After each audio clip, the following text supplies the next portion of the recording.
thank Vice Chair Ted Lieu, as always, for joining me. For over a year, Donald Trump and Kristi Noem have been using Americans' taxpayer dollars to terrorize law-abiding immigrants, kill U.S. citizens, detain children, and endanger communities. What the American public have seen unfold in Minnesota with the murders of Alex Preddy and Renee Good has just been terrible, and it's been the last straw for too many Americans. Let's not forget how we got here.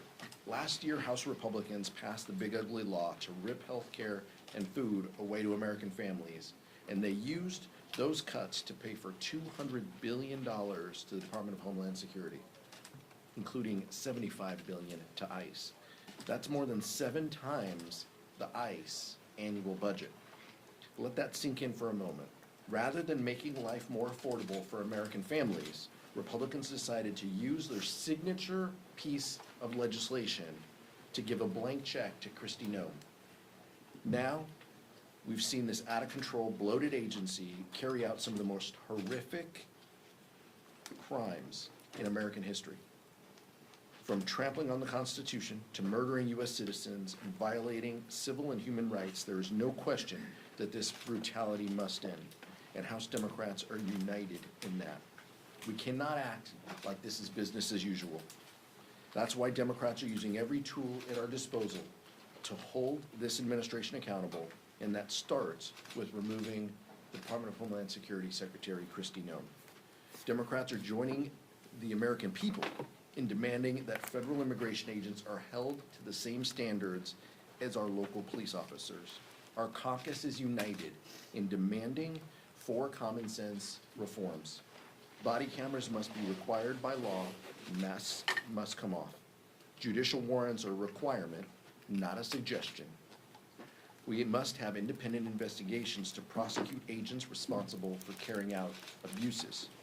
And finally, there needs to be clear guidelines on use of force.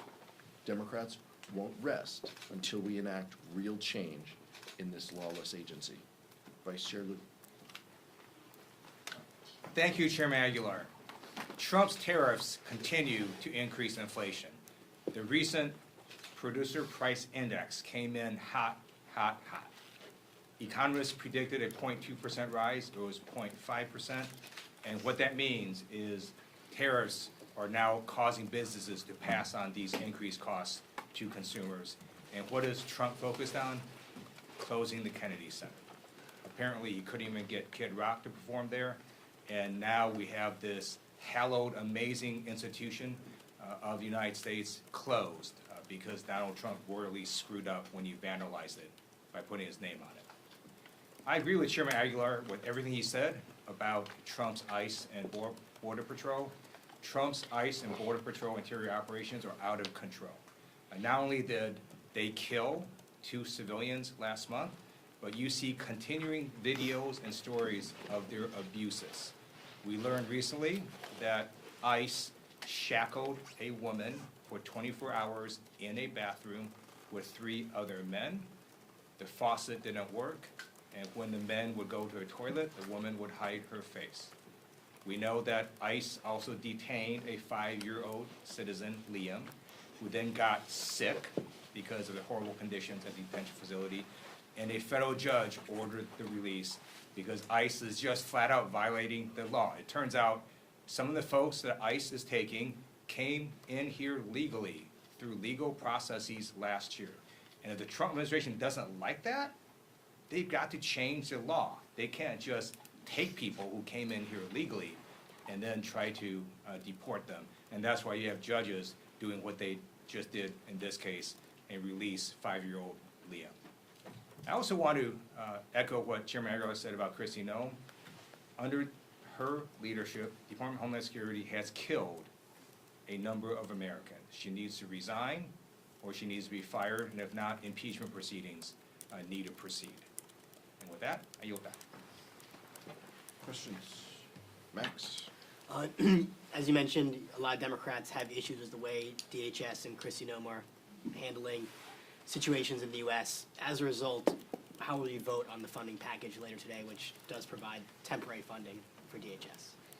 I think we'll have members on Some members will vote yes, and some members will vote no. This has been a topic of discussion that we've had, that you guys have reported on over the weekend. We had emergency caucus meetings where we were hearing from members. We understand the perspectives that our members bring to the table. Some of the appropriators feel like they need to support this deal. Other members feel deeply concerned that even 2 weeks of ICE continued funding is, in a sense, blessing what they have done and what they will continue to do, terrorizing our communities. But our caucus is united, and look, I know you folks are gonna talk about this vote. We're opposing the rule, because Speaker Johnson apparently told, his crew that, they could pass this on suspension over the weekend, as was reported. That's false. There was no, discussion that would lead any rational person to believe that, 100 Democrats could vote for this. If they have a problem passing these bills, they need to talk to Hakeem Jeffries. But the first step was in admitting that this can't pass on suspension. And so now they have to pass a rule. If they pass a rule, which, we'll see in the next few hours, then we'll have a quick debate and we'll see where members land on this. This has been, the unifying force of members, though, has been these things. Has been Kristi Noem is the head of this agency that is seemingly lawless and doesn't care about the First, Second, Fourth, or 10th Amendment, and she's got to go. We want to protect our communities. We've said that from the very first press conference that the vice chair and I did last year, after the president, pardoned violent criminals. And that continues to be a focal point, is what is best to protect our communities while respecting the rule of law.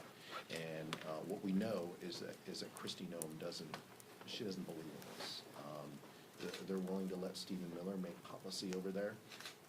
And I think what members were also showed is 59% of Fox, this is a Fox poll, 59% said ICE was too aggressive. So Speaker Johnson is on the wrong side of this. He's already dismissing some of the reasonable reforms that we're offering. The proof continues to be the American people.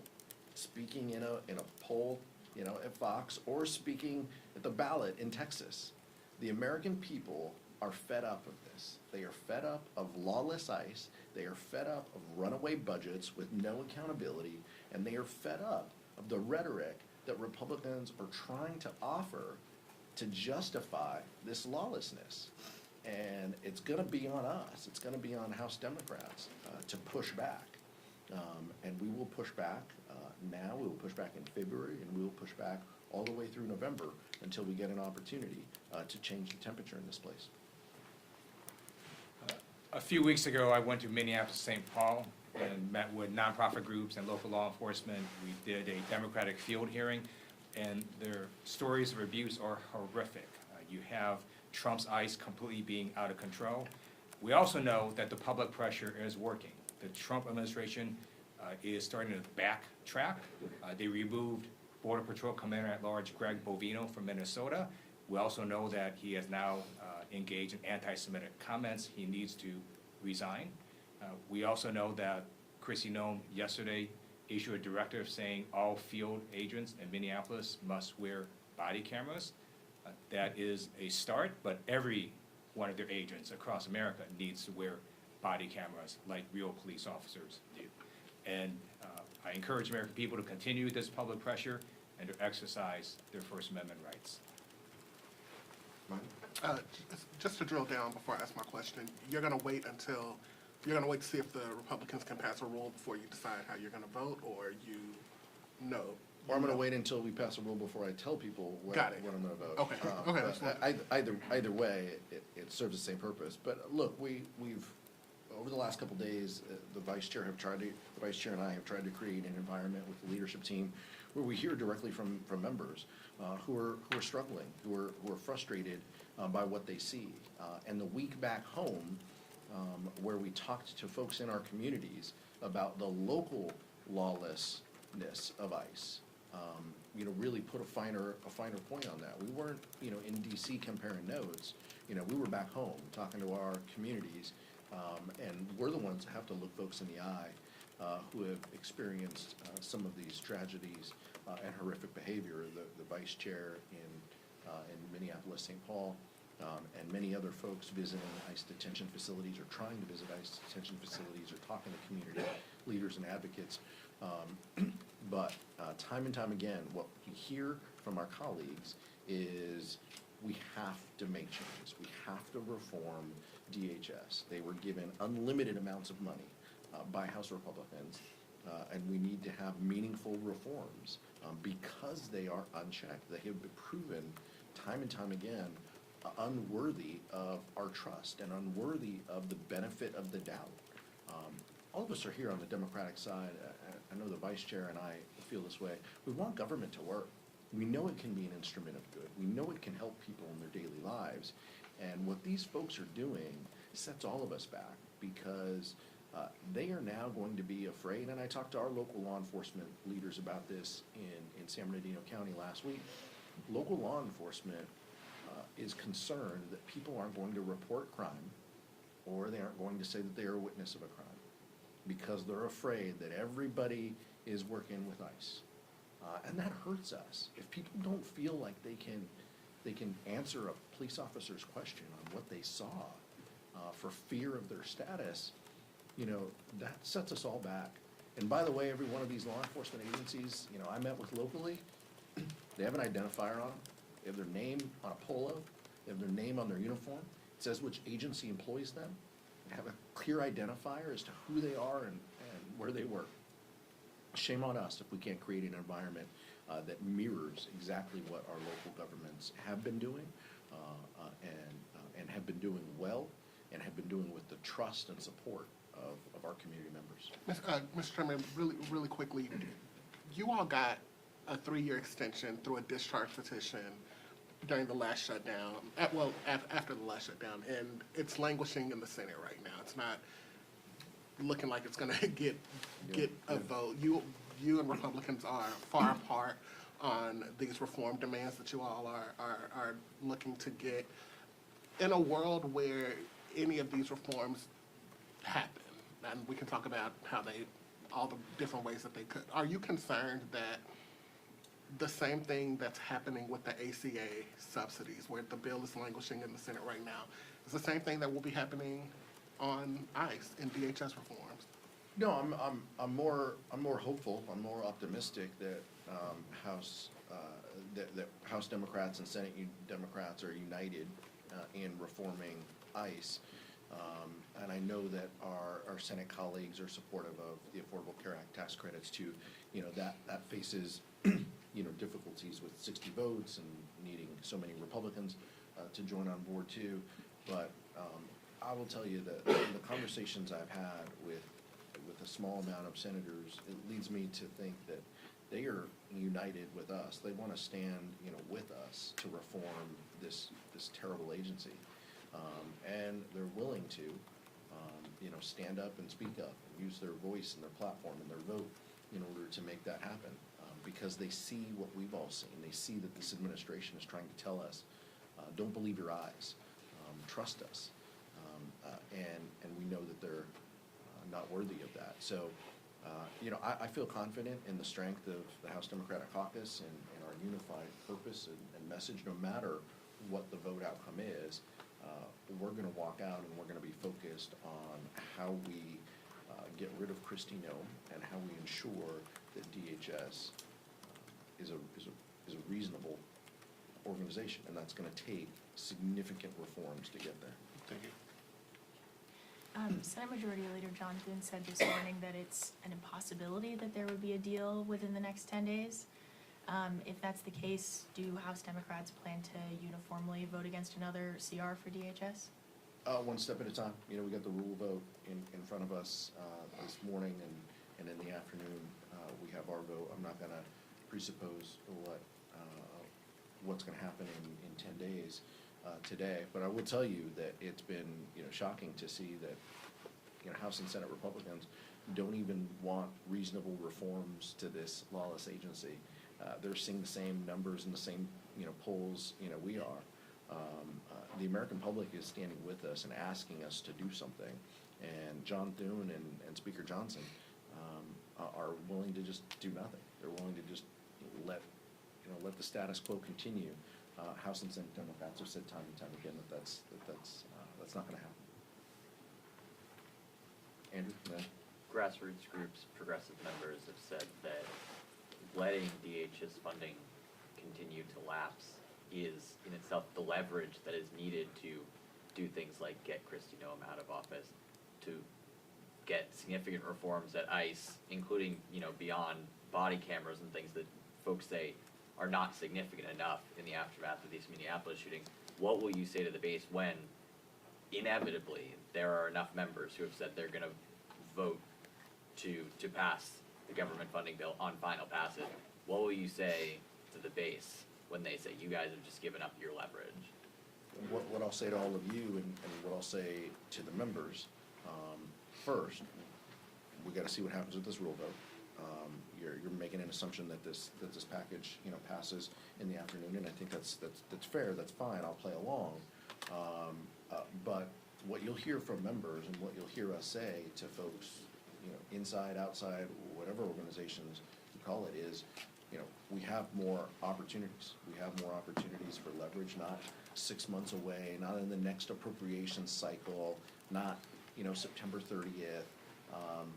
We have some opportunities to make our voices heard in the next 10 days. And if we can build a coalition that includes our Senate colleagues and includes the American public who are seemingly already with us, that's a good first step. So that's what's in front of us. We'll see what happens with this vote, but I feel very confident saying that House Democrats are going to emerge and to say we need reforms on ICE. We have a list that we want done, and we aren't settling for half measures.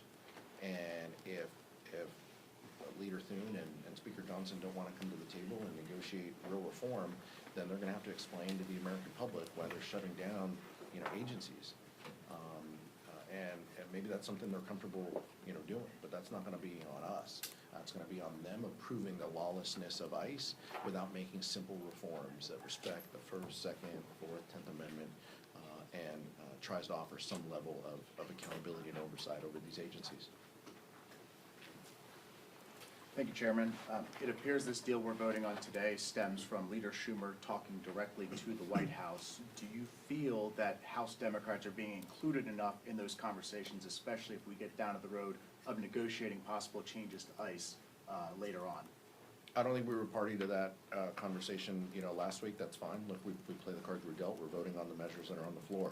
I'm not interested in playing parlor games over, who talked to who or hurt feelings about, missing a phone call. I don't care about that. My colleagues don't care about that. This is the vote in front of us. This is what we have. We have a rule vote coming up shortly, and then we have the full bill that includes the full year funding measures for the 5 agencies and the 2 big CR for DHS. That's in front of us. We've been asking for simple reforms to this lawless agency. We're going to continue to work with the American public and build a coalition that gets that accomplished, because nothing's going to change until we actually enact meaningful reforms to this agency. I wanted to ask in regards to the Clinton's agreeing to testify ahead of the contempt vote. Republicans gave them a noon deadline. I'm curious, there seems like obviously several Democrats broke with the party to recommend it out of committee. I guess, do you guys think, do House Democrats owe it to a former president and a former presidential nominee of their party to protect them from bipartisan subpoenas? Like, this is about, and I don't want to get ahead of the committee. Robert Garcia and the committee members can talk about their votes and explain their votes, but criminal contempt of Congress is a very serious thing that should be reserved for, we should only vote on something that serious when someone completely thumbs their nose at Congress and doesn't want to, come in and meet. The Clintons have proposed a a schedule to me. They've accepted every condition that the chairman has offered. So clearly, there is no basis behind a contempt vote, and yes, contempt vote right now. There's no basis for that. We won't support that.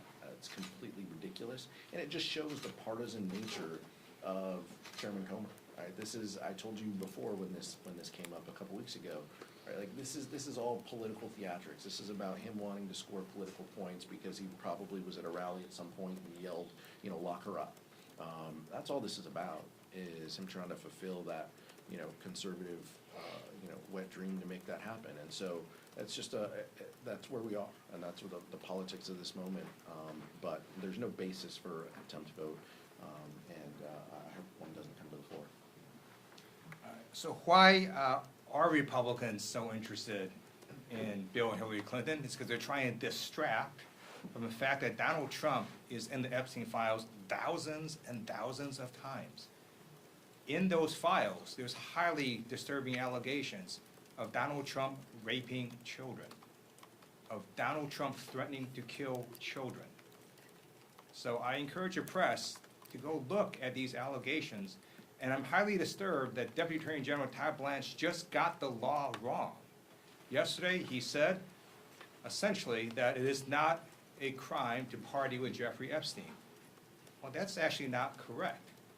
If Jeffrey Epstein was human trafficking minors for these sex parties, and you show up and patronize the establishment at that party, yes, you're guilty, because patronizing is part of the law, the federal sex trafficking law. So Deputy General Todd Blanche just got that wrong, which maybe explains why they aren't investigating all these folks, including Donald Trump. He needs to read the law and investigate these people. He also needs to resign, not only for not knowing the law, but a massive, not only screw up, but the biggest privacy violation in history.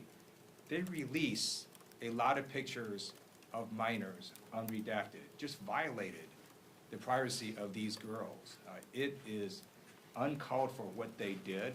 The one thing that they could not do under this law was to invade the privacy of these women now, who were girls at the time, who were victims of sex trafficking. Also, he met with Ghislaine Maxwell, moved her to Minneapolis Security Prison, and then got a puppy for her. So for all those reasons, he's just got to leave the Department of Justice. Thank you. Thank you.